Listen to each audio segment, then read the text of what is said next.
వరద బీభత్సం, భారీ వర్షాలకు కామారెడ్డి అతలాకుతలం, వణికిన మెదక్, 48 గంటల్లో 55 సెంటీమీటర్ల వాన. 2 రోజులు కలిపి అంటే 48 గంటల్లో 55 సెంటీమీటర్స్ పడ్డది. భవిష్యత్తులో ఒకే రోజు 50 సెంటీమీటర్లు పడ్డా ఆశ్చర్యం లేదు. ఎందుకంటే ప్రకృతిని మనం నాశనం చేస్తున్నాం, అది మన మీద పగబడుతున్నది. అది న్యాచురలే కదా. ఇది మన ఖమ్మంలో 1 డేలో పడింది కదా 50 సెంటీమీటర్స్ వాన. ఎంత బీభత్సం. నిర్మల్, రాజన్న సిరిసిల్ల జిల్లాల్లో కూడా కుండపోత. రాష్ట్ర వ్యాప్తంగా 10 మంది మృత్యువాత. 10 మంది చనిపోయారు. జల దిగ్బంధంలో పలు గ్రామాలు తాండాలు, తెగిన రోడ్లు, కొట్టుకుపోయిన వంతెనలు, హైవే 44 పై వరద, కిలోమీటర్ల మేర ట్రాఫిక్ జామ్. దాదాపు 20 కిలోమీటర్ల మేర ట్రాఫిక్ జామ్ అయింది. అందులో ఇరుక్కున్న వాళ్ళ పరిస్థితి అర్థం చేసుకోండి. ఆ ట్రాఫిక్ని క్లియర్ చేయడానికి దాదాపు 1.5 డే పట్టింది. 1.5 డే. వరదల పరిస్థితిని నిరంతరం సమీక్షిస్తున్నాం. 3,000 మందిని సురక్షిత ప్రాంతాలకు తరలించాం. విధుల్లో 2,000 మంది ఎన్డీఆర్ఎఫ్ సిబ్బంది ఉన్నారు, డీజీపీ ప్రకటించిండు. బండి సంజయ్ అభ్యర్థన మేరకు 4 హెలికాప్టర్లు పంపిన కేంద్రం.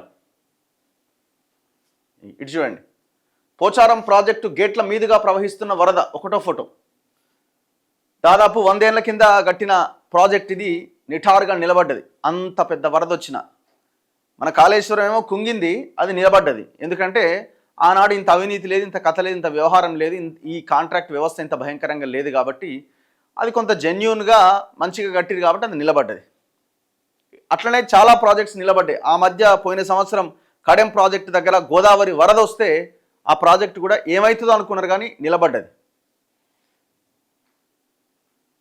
కామారెడ్డి, రాజంపేట మండలాల పరిధిలో నీట మునిగిన పంట పొలాలు పూర్తిగా నాశనం అయిపోయినాయి. చాలా ప్రాంతాల్లో ఇసుక మేట వేసింది. మొత్తం దాన్ని మళ్ళీ ఆ పొలాన్ని మళ్ళీ పునర్వినియోగంలోకి తేవాలంటే రైతులకి చాలా కష్టం. నిన్న ముఖ్యమంత్రి ఏరియల్ సర్వే చేస్తుండు. నష్టం లెక్కలేయండి, పంటలు, ఆస్తుల నష్టం, ఫోటోలు, వీడియోలు భద్రపరచండి. ఏ సమస్య వచ్చినా వెంటనే స్పందించాలి. పాత ఇళ్లలో ఉంటున్న వారిని తరలించండి. వినాయక మండపాల వద్ద విద్యుత్తో జాగ్రత్త. వరద పైన సమీక్షలో ముఖ్యమంత్రి రేవంత్ రెడ్డి ఆదేశం. ఇప్పుడు ఎంత బడ్జెట్ని రిలీజ్ చేశారు ఇమీడియట్గా? ఇప్పుడు మీరు పులిహోర ప్యాకెట్లు, నీళ్ళ ప్యాకెట్లు కాదు, ఫస్ట్ మీరు ఎంత బడ్జెట్ని దానికోసం కేటాయించారు? రాష్ట్రం ఎంత ఇస్తున్నది, కేంద్రం ఇమీడియట్గా ఎంత ఇస్తున్నది? అల్టిమేట్గా బడ్జెటే కదా. బడ్జెట్ లేకపోతే ఏ పని చేయగలుగుతాం? మీరు ప్రజల్ని రక్షించడంతో పాటు నష్టపోయిన ఆ రైతాంగానికి, నష్టపోయిన ప్రజలకి, ఇండ్లు కోల్పోయిన ప్రజలకి ఏ సహాయం చేయబోతున్నారు? అది కూడా ప్రకటించాల్సిన అవసరం ఉంది. ఆకాశానికి చిల్లు పడిందా అన్నట్టుగా ఆగకుండా ఒకటే వాన, కుంభవృష్టి. కామారెడ్డి, మెదక్, నిర్మల్, రాజన్న సిరిసిల్ల తదితర జిల్లాల్లో కుండపోతగా కురిసిన వానకు చెరువులు నిండి కట్టలు తెగినాయి, వంతెనలు కూలిపోయినాయి, కల్వట్టులు కొట్టుకుపోయినాయి, వాగులు పొంగినాయి, ఊర్లకు ఊర్లే జల దిగ్బంధమయ్యాయి, రహదారులు ధ్వంసమై వాహనాలు ఎక్కడికక్కడ నిలిచిపోవడంతో పలు ప్రాంతాల్లో గంటల కొద్దీ ట్రాఫిక్ స్తంభించిపోయింది. 10ల సంఖ్యలో గ్రామాల్లో విద్యుత్ నిలిచిపోయి అంధకారం అలుముకున్నది. చాలా జిల్లాల్లో మంగళవారం సాయంత్రం పట్టిన ముసురు విడవకుండా గురువారం సాయంత్రం దాకా అలాగే ఉన్నది. ముఖ్యంగా కామారెడ్డి జిల్లాను భారీ వర్షాలు, వరదలు అతలాకుతలం చేశాయి. జిల్లా చరిత్రలో ఎప్పుడూ లేని విధంగా 2 రోజుల్లో రికార్డు స్థాయి వర్షపాతం నమోదైంది. జిల్లా కేంద్రంతో పాటు ఏ గ్రామాన్ని, తాండాను కదిలించిన వరద కన్నీటి గాథలే. అసలు అడుగు పెట్టడానికి అవకాశం లేదు. ఇక్కడి నుంచి మనం వెళ్ళడానికి కూడా ఛాన్స్ లేదు. ఎందుకంటే హైవే మొత్తం కొలాప్స్ అయింది. జిల్లాలోని రాజంపేట మండలం ఆర్గొండ గ్రామంలో బుధవారం ఉదయం 8 గంటల నుంచి మధ్యాహ్నం 2 గంటల వరకు కేవలం 6 గంటల్లోనే 36.8 సెంటీమీటర్ల వాన పడ్డదట. చూసుకోరు ఎట్లుందో. జస్ట్ ఒక 6 అవర్స్లో. కామారెడ్డి పట్టణ కేంద్రంలోని పెద్ద చెరువు ఉధృతంగా ప్రవహించడంతో లోతట్టు ప్రాంతాలన్నీ జలమయమయ్యాయి. జిల్లా యంత్రాంగం, ఎన్డీఆర్ఎఫ్, ఎస్డీఆర్ఎఫ్ బృందాలు రంగంలోకి దింపి రెస్క్యూ ఆపరేషన్ ద్వారా వరదల్లో చిక్కుకున్న 1071 మందిని కాపాడింది. వరదల తాకిడికి కామారెడ్డి జిల్లాలో 58 రహదారులు ధ్వంసమయ్యాయి. దీంతో రవాణా వ్యవస్థ స్తంభించిపోయింది. కామారెడ్డి పట్టణ కేంద్రం నుంచి మొదలుకొని బిక్కనూరు వరకు 44వ జాతీయ రహదారిపై వరదలు ఉధృతంగా ప్రవహించడంతో బుధవారం రోజంతా వాహనాల రాకపోకలు నిలిపేశారు. బిక్కనూరు మండలంలోని జంగంపల్లి, బస్వాపూర్ వద్ద జాతీయ రహదారిపై వరదలో చిక్కుకున్న పలువురు వాహనదారులను పోలీసులు రక్షించారు. తిప్పాపూర్, రామేశ్వరపల్లి మధ్యలోని రైల్వే మార్గం వరదల తాకిడికి ట్రాక్ కొట్టుకుపోవడంతో రైళ్ల రాకపోకలు ఆపేశారు. కొన్ని రైళ్లు దారి మళ్లించారు.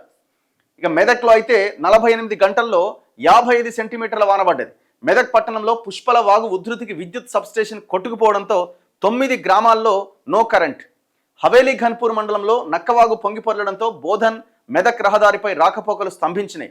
కొచ్చెరువు దేవుని చెరువు కట్టలు తెగిపోయి నీరు ప్రవహించడంతో రైల్వే ట్రాక్ ధ్వంసమైంది. అక్కన్నపేట రైల్వే ట్రాక్ కింద కంకర కొట్టుకుపోయి రైళ్ల రాకపోకలకు అంతరాయం ఏర్పడ్డది. ఇక మిగతా జిల్లాలో కూడా పరిస్థితి అదే.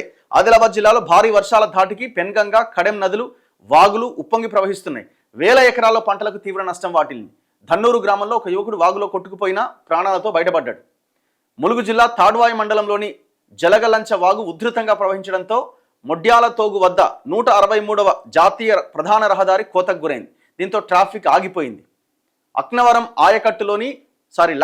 ఆయకట్టులోని 4 పంట కాలువలకు సుమారు 15 చోట్ల గండ్లు పడ్డాయి. భూపాలపల్లి ఏరియా పరిధిలోని మల్హార్ మండలం తాడిచెర్ల ఓపెన్ కాస్ట్, గణపురం మండలంలోని మాధవరావుపల్లి సమీపంలోని ఓపెన్ కాస్ట్ ప్రాజెక్టు 3లోకి భారీగా నీళ్లొచ్చినాయి. బొగ్గు ఉత్పత్తి ఆగిపోయింది. సుమారు 2.5 కోట్ల నష్టం వచ్చింది. యాదాద్రి భువనగిరి జిల్లాలో సంగెం, బొల్లేపల్లి, రుద్రవల్లి, జూలూరు లో లెవెల్ బ్రిడ్జిలపై నుంచి 3 నుంచి 5 అడుగుల మేర మూసి పరవళ్లు తొక్కుతుండడంతో రాకపోకలు స్తంభించినాయి. హైదరాబాద్ విజయవాడ జాతీయ రహదారిపైన భువనగిరి చిట్యాల రహదారిలో కూడా ట్రాఫిక్ ఆగిపోయింది. అసలు నిన్న బయటికి వెళ్ళిన వాళ్ళ పరిస్థితి చాలా ఘోరం ఈ హైవేల మీద. ఇక చూడండి, గంగమ్మ వడిలో ఏడుపాయల దుర్గమ్మ గర్భగుడి గుడి మొత్తం మునిగిపోయింది ఆల్మోస్ట్. ఆ దృశ్యాలు ఎంత భయంకరంగా ఉన్నాయి. కామారెడ్డి పట్టణంలోని జిఆర్ కాలనీలో వరదతో బురదమయమైన ఇండ్లు. అసలు వాళ్ళు కలలో కూడా ఊహించుంటారు కామారెడ్డికి వరద వస్తుందని. ఈ స్థాయిలో మేము ఇంత బీభత్సం జరుగుతుందని. కామారెడ్డి రాజంపేట మండల మధ్యలో పాడైపోయిన రోడ్లు, పోవడానికి నరకం. నిజామాబాద్ వాడి గ్రామంలో వరద నీరు గ్రామాన్ని మొత్తాన్ని ముంచిపడేసింది.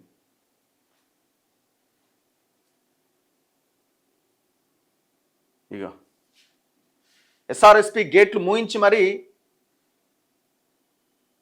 లక్ష్మణ చాందా మండలంలోని మునిపెల్లి వద్ద గోదావరి కుర్రులో చిక్కుకున్న 3 పశువుల కాపర్లను కాపాడిరట. 4 యూనివర్సిటీల్లో పరీక్షలు మొత్తం వాయిదా వేసి పడేసారు. జగిత్యాల ఈ ప్రాంతాల్లో స్కూళ్ళకన్నీ సెలవులు ప్రకటించారు.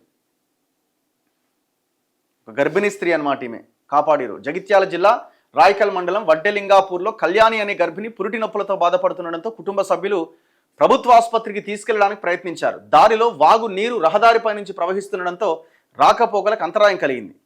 కానీ మొత్తానికి ఆమెని సేఫ్గా హాస్పిటల్ తీసుకెళ్లడం జరిగింది. ఇక్కడ హ్యాట్స్ ఆఫ్ చెప్పాలి, పనిచేసిన గ్రౌండ్ లెవెల్లో పనిచేసిన ప్రతి ఒక్క ఎన్డీఆర్ఎఫ్ కానీ పోలీసులకు కానీ అందరికీ కూడా. ఎందుకంటే వాళ్ళు ఉంటేనే ఇవాళ ఎంతో కొంతమంది ప్రాణ నష్టాన్ని నివారించగలిగినాం. సిరిసిల్ల జిల్లాలో డ్రోన్ల సహాయంతో రైతులకు ఆహారాన్ని పంపిస్తున్న దృశ్యం. కామారెడ్డి పట్టణంలో వరదతో వచ్చిన బురదను కడుగుతున్న బాధితుడు. చూడండి ఎంత ఘోరమైన సిచ్యువేషను. ఈ రోడ్డు చూడండి ఒకసారి. కామారెడ్డి రాజంపేట్ మధ్యలో ధ్వంసమైన రోడ్డు. కామారెడ్డి పట్టణంలో వరద ఉధృతికి కొట్టుకుపోయిన వాహనాలట. సెంటర్లో. జగిత్యాల జిల్లా వడ్డెలింగాపూర్లో గర్భిణీ స్త్రీని ఎక్స్కవేటర్లో తరలిస్తున్న దృశ్యం.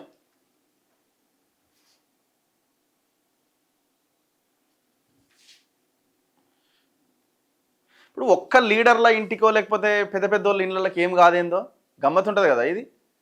ఒక్క లీడర్ ఇంటికో లేకపోతే డబ్బులున్న వాళ్ళ మొత్తం అంతా పేద ప్రజలే. చూడండి, ఈ వరదల్లో చిక్కుకున్న వాళ్ళు మొత్తం అంతా సామాన్య జనమే. వీళ్ళిద్దరు నవ్వులు పువ్వులు ఏందో లేక కలిసినాం అన్నట్టు. బాగున్నారా అనుకోకుండా ఎదురుపడి పలకరించుకున్న బండి సంజయ్, కేటీఆర్ అట. కేంద్రంతో మాట్లాడి 4 హెలికాప్టర్లు రప్పించిన బండి సంజయ్. వెరీ గుడ్, మంచి పని చేసిరు. కామారెడ్డి జిల్లాలో నీట మునిగిన పంటలు. ఈ దృశ్యాలు చూడండి. రైల్వే ట్రాక్ మొత్తం కిందంతా కోతకు గురైంది. రైళ్లు రాకపోకలు మొత్తం ఆగిపోయినాయి. చాలా రైళ్లు మొత్తం రద్దయిపోయినాయి.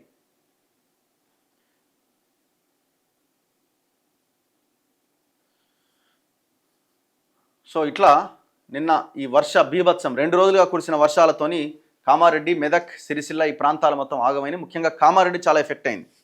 17 ప్రాంతాల్లో 20 సెంటీమీటర్లకు పైన వానబడ్డదట. 17 ప్లేసెస్లో. బుధవారం ఉదయం 8 గంటల నుంచి గురువారం ఉదయం 7 గంటల దాకా రాష్ట్రంలోని వివిధ జిల్లాల్లో 200 మిల్లీమీటర్లు అంటే దాదాపు 20 సెంటీమీటర్ల వానకు మించి వర్షపాతం కురిసిన ప్రాంతాలు.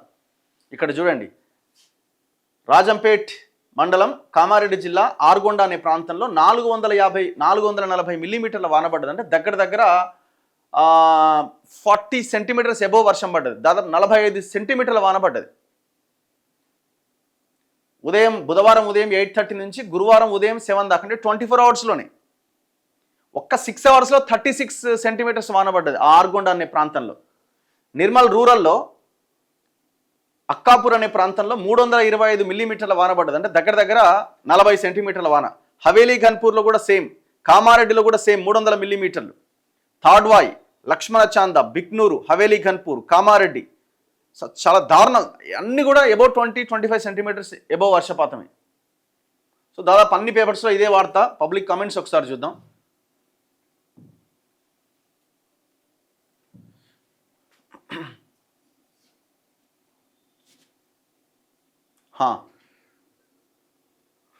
ఈ ఓట్లు గిట్లు తర్వాత చూద్దాం బ్రదర్. మీ ప్రాంతాల్లో వర్షం పడుతుందా ఏంటి సిచ్యువేషన్ ఒక్కసారి చెప్పే ప్రయత్నం చేయండి.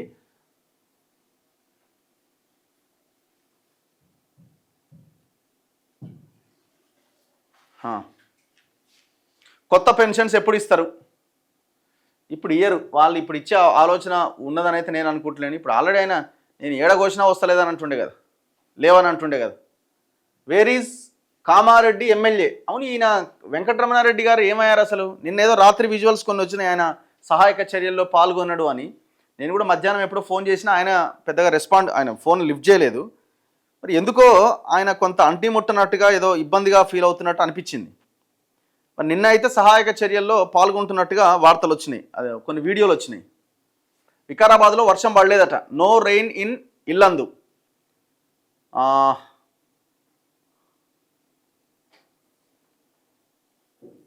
రఘు అన్న 13 సంవత్సరాల కింద కట్టిన బ్రిడ్జిలా కూలలేదంటే అదే నిజాయితీతోని కట్టిన బ్రిడ్జి ఇప్పుడు కాళేశ్వరం ఎంత కమిషన్ దోచుకున్నాడు అంతా తీసుకొచ్చి వీళ్ళకి ఇల్లు కట్టియాలి.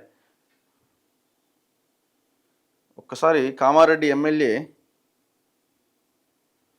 కేవీఆర్ గారికి ఒకసారి కాల్ చేద్దాం. ఇల్లందులో ఎండ ఉందట, వర్షం బాగా పడుతుందన్న భువనగిరి జిల్లాలో. ఓకే, కేంద్రం నుంచి బడ్జెట్ రావాలంటే మన కేంద్ర మంత్రులు సపోర్ట్ చేయాలి. జగిత్యాల్లో ఇంకా వర్షం పడుతుందట, 10 mm = 1 సెంటీమీటరా? ఓకే, వర్షపాతం లెక్కలు. ఈ ప్రాంతంలో ప్రభుత్వం ఆదుకుంటుంది అనుకుంటున్నాను, పోయిన ప్రభుత్వం కంటే బెటర్ అట. నిర్మల్ జిల్లాలో వర్షం తగ్గుముఖం పట్టింది.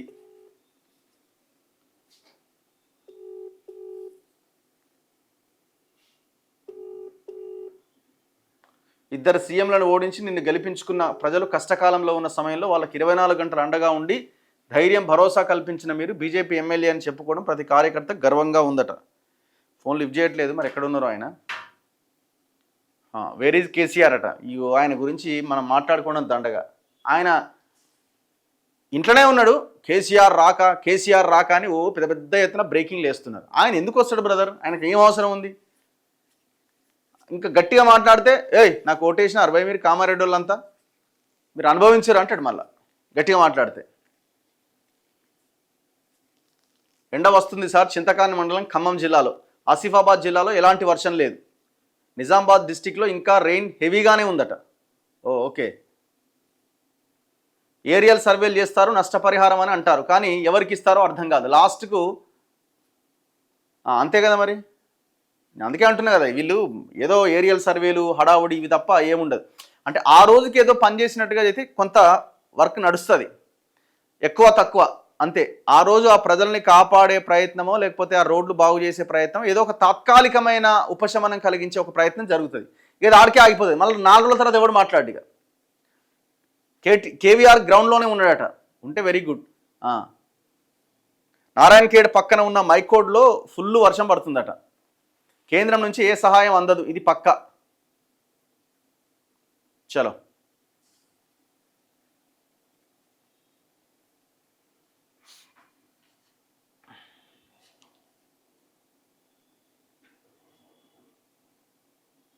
మాట్లాడదాం.